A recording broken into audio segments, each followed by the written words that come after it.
وہ کم سن کلی میرے کمرے میں بیٹھی تھی اور میرا دل عجیب طریقے سے دھڑک رہا تھا۔ میں نے اسے منع بھی کیا تھا کہ مجھ سے شادی نہ کرے، مگر اسے تو بس زہیب کی پرواہ تھی۔ زہیب میرا بیٹا تھا اور اس کا بھانجا، اور اسی کی خاطر اس نے مجھ سے شادی کے لیے حامی بھری تھی۔ میں ایک لمبا چوڑا جوان اور طاقتور مرد تھا، اس سے 20 سال بڑا تھا۔ میری عمر تقریباً 40 کے قریب تھی اور میں جانتا تھا کہ وہ میری شدتوں کو برداشت کرنے کے قابل نہیں ہے۔ اسی لیے میں نے کئی بار اسے روکنا چاہا تھا، مگر وہ میری بات نہ مانی اور پھر خاندان والوں کے دباؤ اور بیٹے کی خاطر میں نے اس سے شادی کر لی۔ اب وہ دلہن بنی میری منتظر تھی اور میں سوچ رہا تھا کہ پتہ نہیں وہ مجھے برداشت کر بھی سکے گی یا نہیں۔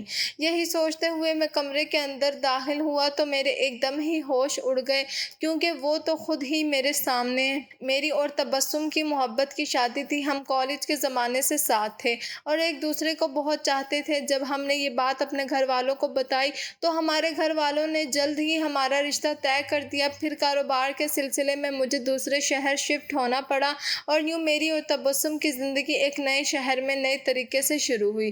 تبسم میرے ساتھ دوسرے شہر تو آ گئی تھی، لیکن وہ اپنی چھوٹی بہن نہال کو بہت زیادہ یاد کرتی تھی۔ نہال اس سے پورے 15 سال چھوٹی تھی، اسی لیے اس کا دل ہر وقت نہال میں اٹکا رہتا۔ کبھی وہ اسے فون کرتی تو کبھی خط لکھنے بیٹھ جاتی، کبھی اس کے لیے ڈھیروں تحائف بھجواتی۔ میں نے کبھی اسے ان سب چیزوں سے نہیں روکا تھا، کیونکہ میں جانتا تھا کہ اس کی زندگی میں نہال کی کیا اہمیت ہے۔ وہ نہال کی خاطر کسی بھی حد تک جا سکتی تھی اور خود نہال کا حال بھی یہی تھا۔ نہال کی بھی پوری جان تبسم میں بستی تھی۔ سارا ہی گھر اور خاندان ان پر ہنستا تھا کہ وہ دونوں دو جسم ایک جان ہیں۔ مجھے لگتا تھا کہ میری اولاد ہوگی تو تبسم کے دل میں شاید نہال کے لیے محبت کم ہو جائے گی، مگر سال پر سال گزرتے چلے گئے اور ہم اولاد کی خوشی سے محروم رہے، اور اسی وجہ سے تبسم کی محبت نہال کے لیے اور بھی بڑھ گئی۔ نہال کے اندر اپنی اولاد کو تلاش کرتی تھی اور اپنی ممتا کی پیاس بجھاتی تھی۔ ہر تھوڑے دنوں بعد وہ خود جا کر نہال کو ہمارے گھر لے آتی اور پھر کئی ہفتے نہال ہمارے پاس رہتی۔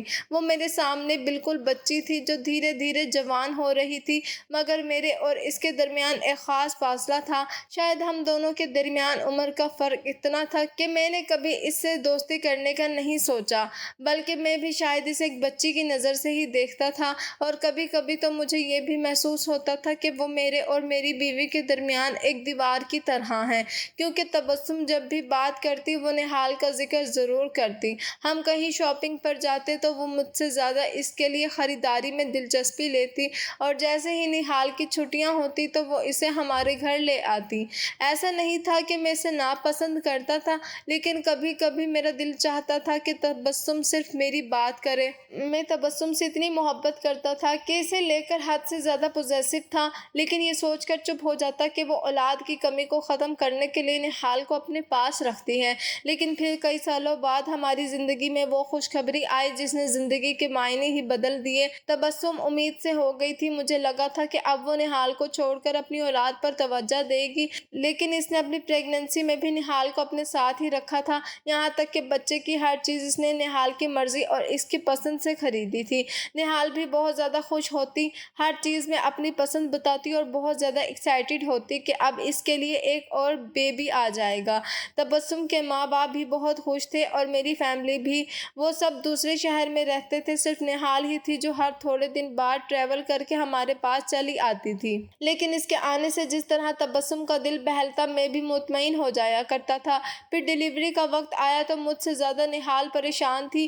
وہ پورا وقت جائے نماز پر بیٹھ کر اپنی بہن کی زندگی اور صحت کے لیے دعائیں کرتی رہی تھی۔ پھر ہمارے گھر زہیب کی پیدائش ہوئی تھی۔ زہیب کو ڈاکٹر جب کمرے سے لے کر باہر نکلے تو مجھ سے پہلے بھاگ کر نہال نے اپنے ہاتھ آگے کر دیے تھے۔ اس کی یہ حرکت دیکھ کر میرے چہرے پر بے ساختہ مسکراہٹ آ گئی تھی۔ اس دن ننھے سے زہیب کو اپنی باہوں میں بھرا تھا اور پھر خود ہی اس کا نام زہیب رکھ دیا تھا۔ اس کے بعد تو زہیب صرف اور صرف جیسے نہال کا ہی ہو گیا۔ نہال کی میٹرک کے بعد کی چھٹیاں تھیں، اس لیے وہ سارا وقت ہمارے گھر تھی۔ ہر وقت وہ بچے کو اپنے پاس رکھتی، اگر میں بھی مانگتا تو تھوڑا ہچکچا جاتی۔ کبھی کہتی کہ شاہ بھائی آپ کو بچہ گود میں لینا نہیں آتا، تو کبھی کہتی کہ ابھی میں اس کے ساتھ کھیل رہی ہوں۔ اپنے ہی بچے کو گود میں لینے کے لیے مجھے نہال میڈم کی پرمیشن کی ضرورت پڑتی تھی۔ کبھی کبھی میں چڑ کر تبسم سے کہتا کہ زہیب ہمارا بچہ ہے یا نہال کا، تو وہ بہت زور سے ہنستی اور کہتی نہال کا۔ زہیب کا بھی یہی حال تھا۔ نہال جب اپنے گھر واپس چلی جاتی تو وہ سارا وقت فون پر بس اس کی آواز سنتا رہتا۔ اگر نہال کی تصویر دیکھ لیتا تو رونا شروع کر دیتا، اور جب نہال کچھ دنوں کے لیے ہمارے گھر آتی تو زہیب مجھے اور اپنی ماں تک کو بھول جاتا۔ اس کے لیے نہال ہی سب کچھ تھی۔ نہال کا رشتہ ہمارے گھر میں سب سے ہٹ کر تھا۔ لگتا ہی نہیں تھا کہ وہ اپنے گھر بھی جاتی ہے، کیونکہ وہاں جا کر بھی وہ یہی موجود ہوتی تھی۔ ہر بات میں اس کا ذکر، ہر چیز میں اس کی پسند ناپسند کی بات کرنا میری بیوی کا پسندیدہ مشغلہ تھا۔ اور اب تو میرا بیٹا بھی بالکل نہال خالہ کا دیوانہ ہو چکا تھا۔ وہ اسے خالہ نہیں بلکہ چھوٹی ماما کہہ کر پکارتا تھا۔ زندگی کی گاڑی بہت خوشگوار گزر رہی تھی۔ میرا کاروبار اور بھی عروج پر تھا۔ سب کچھ بہت ہی اچھے طریقے سے چل رہا تھا۔ میرے بیٹے کی پہلی سالگرہ آئی تو ہم نے بہت دھوم دھام سے پہلی سالگرہ منائی۔ پھر وہ 2 سال کا ہوا تب بھی ہم نے کوئی کسر نہیں چھوڑی، اور اب جب اس کی تیسری سالگرہ آئی تو نہال ایک بار پھر دیوانی ہو کر ہمارے گھر دوڑی چلی آئی تھی۔ اس کے انٹر کے امتحانات ہو چکے تھے۔ وہ آج کل فارغ تھی، اسی لیے 15 دن پہلے ہی آ کر اس نے خوب رونق جما دی تھی۔ اس کے شور شرابے اور ہنگامے سے پورے گھر میں رونق تھی۔ اس کے آنے پر میں بھی کافی خوش تھا، اور میری بیوی کا تو دل ہی لگ گیا تھا۔ وہ 2 ہی بہنیں تھیں اور دونوں بہنوں کی عمروں میں بھی کافی فرق تھا۔